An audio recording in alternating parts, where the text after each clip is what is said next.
Most of us live, eat, and die, and the world takes no notice. But Martin Luther King Jr., a black preacher from Alabama, changed his world and ours.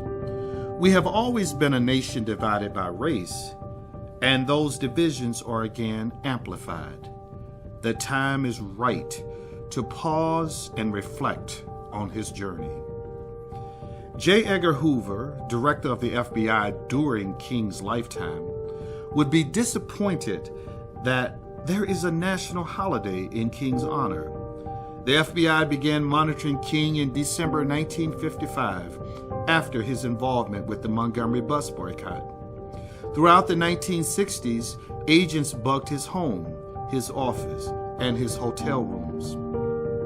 Hoover believed that King was the most dangerous black man in America and sought to discredit him as a hypocritical, egomaniacal subversive who hated America. In 1964, the FBI director called King the most notorious liar in the country. Hoover was himself a gifted and talented liar, fantastic even, so it is hard to accept his assessment of King. Hoover was hardly the only one, in the parlance of my youth, to call King out of his name. Today we understand that the war in Vietnam was an unholy war, but when King condemned it, he was branded a communist traitor. Insulting descriptions of King in newspapers were many and varied: radical, extremist, criminal, rabble-rouser, troublemonger, fraud, charlatan, and so-called preacher. White segregationists sank even lower, labeling him Martin Lucifer King and Martin Luther Coon. We've had in our area here outside agitation groups of all levels. We've had Martin Luther King. Young black activists, frustrated with King's non-violence approach, called him an Uncle Tom.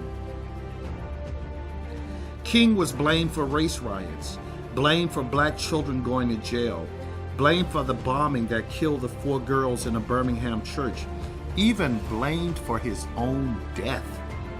Long before he was murdered, his character was assassinated. Words hurt, so do fists. In 1962, during a Southern Christian Leadership Conference meeting, Roy James, a white man, left the audience, leaped onto the stage, and punched King in the face, hit him hard. King dropped his hands and stood there, allowing the assailant to strike him again. When his associates came forward, King said, "Don't touch him.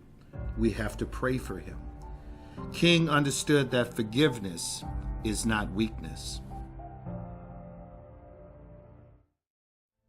In 1965, James George Robinson, a white states writer, attacked King for trying to register at the Hotel Albert, a formerly whites-only business in Selma, Alabama. He punched King several times, and before black onlookers intervened, kicked him in the groin. King refused to press charges, stating that he had sympathy for Robinson. 2 months later, Robinson was arrested for beating a photographer. In August 1966, King led civil rights demonstrators on a march for fair housing in Chicago. They were met by white youths, goaded and hyped by the rants of Nazis and Klansmen. George Lincoln Rockwell, a self-styled Nazi Führer, told the teenagers to get guns to fight niggas. The youth shouted, "We want white power," and killed the niggas. At least 30 people were injured, some by a hail of bricks, stones, and bottles. A knife was thrown at King. He was knocked to the ground by a rock or brick. King later told reporters, "I have never seen such hate, not in Mississippi or Alabama, as I see here in Chicago.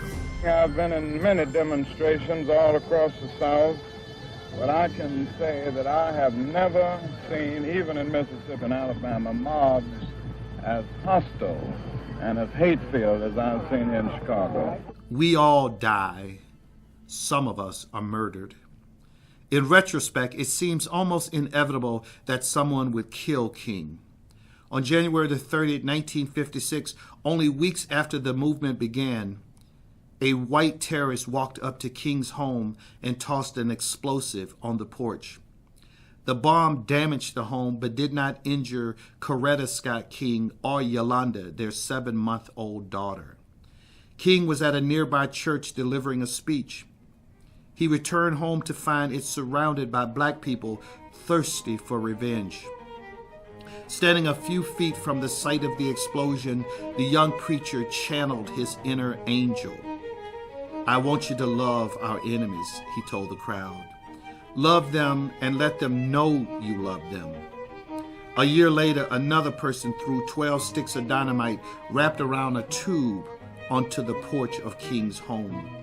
The bomb did not explode. On September the 20th, 1958, King was in Bloomstein's department store in Harlem, signing copies of his book, Stride Toward Freedom. Isola Curry, a black woman, asked him if he was Martin Luther King Jr. He said yes. She plunged a steel letter opener into his chest. He was rushed to Harlem Hospital. He forgave her while the cold blade was still in his chest. In a painstaking operation, surgeons opened King's chest, exposing his aorta, and removed the weapon. If he had sneezed, he would have died. In February 1965, California police arrested Rodney Chesney and Ronald Bartell, 2 white men, for stealing 1,400 pounds of dynamite. They planned to use it to kill King when he delivered a speech at the Hollywood Temple, Israel. On June 10th, 1966, Chester White, a 67-year-old caretaker on a large farm, was brutally murdered by several Klansmen in Natchez, Mississippi. He was not a civil rights worker. He was not involved in the voting rights struggle. He was not a troublemaker. He was a black man, and the local Klan needed to kill a black man, any black man, to lure King to the city so they could kill him too. The scheme failed. It is fashionable to criticize King, but those who disparage him have warm breath in their lungs. He, however, is dead, assassinated by James Earl Ray, a fugitive from the Missouri State Penitentiary. I am reluctant to use the word assassinated. I know that when public figures are killed, it is expected that we say they were assassinated. But that word somehow has the ugliness of the act. He was murdered, cold-blooded murder. Do not say that he gave his life. His life was taken. For 12 years, King walked through and lived in the valley of the shadow of death. He defied death threats to lead marches in Chicago, Boston, and Los Angeles. He never saw his 40th birthday. He did not have the opportunity to outgrow his faults. I am thankful that he lived long enough to help the nation outgrow some of its faults. King delivered a speech in support of striking sanitation workers at Mason Temple in Memphis on the day before he was killed. It sounded like a eulogy for himself. And then I got to Memphis, and some began to say the threats or talk about the threats that were out. What would happen to me from some of our sick white brothers? Well, I don't know what will happen now. We've got some difficult days ahead. But it really doesn't matter with me now, because I've been to the mountaintop. I don't mind. Like anybody, I would like to live a long life. Longevity has its place. But I'm not concerned about that now. I just want to do God's will. And He's allowed me to go up to the mountain. And I've looked over and I've seen the promised land. I may not get there with you, but I want you to know tonight that we as a people will get to the promised land.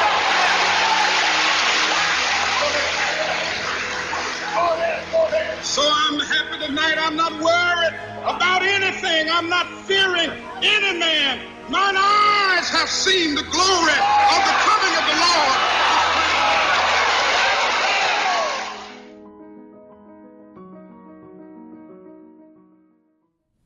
April 4th, 1968 was an awful day in this country's past. King was murdered by a coward, safely shooting from a flophouse bathroom across the street from the Lorraine Motel in Memphis, Tennessee.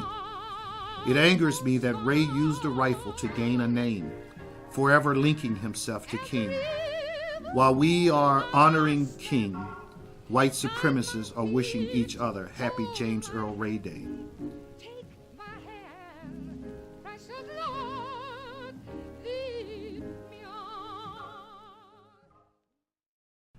I grew up in Mobile, Alabama during the last days of Jim Crow.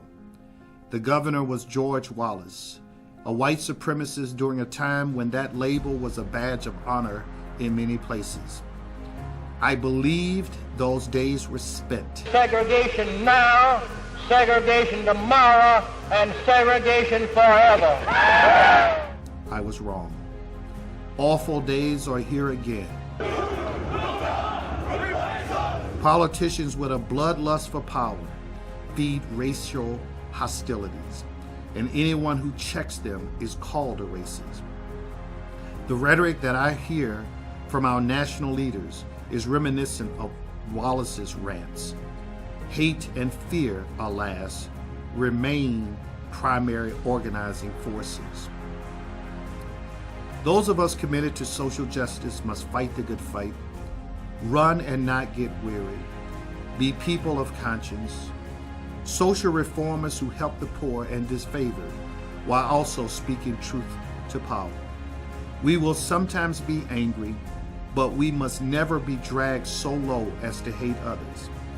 If this country is to become that city upon a hill, it will be because those of us committed to a just society continue to agitate but refuse to hate.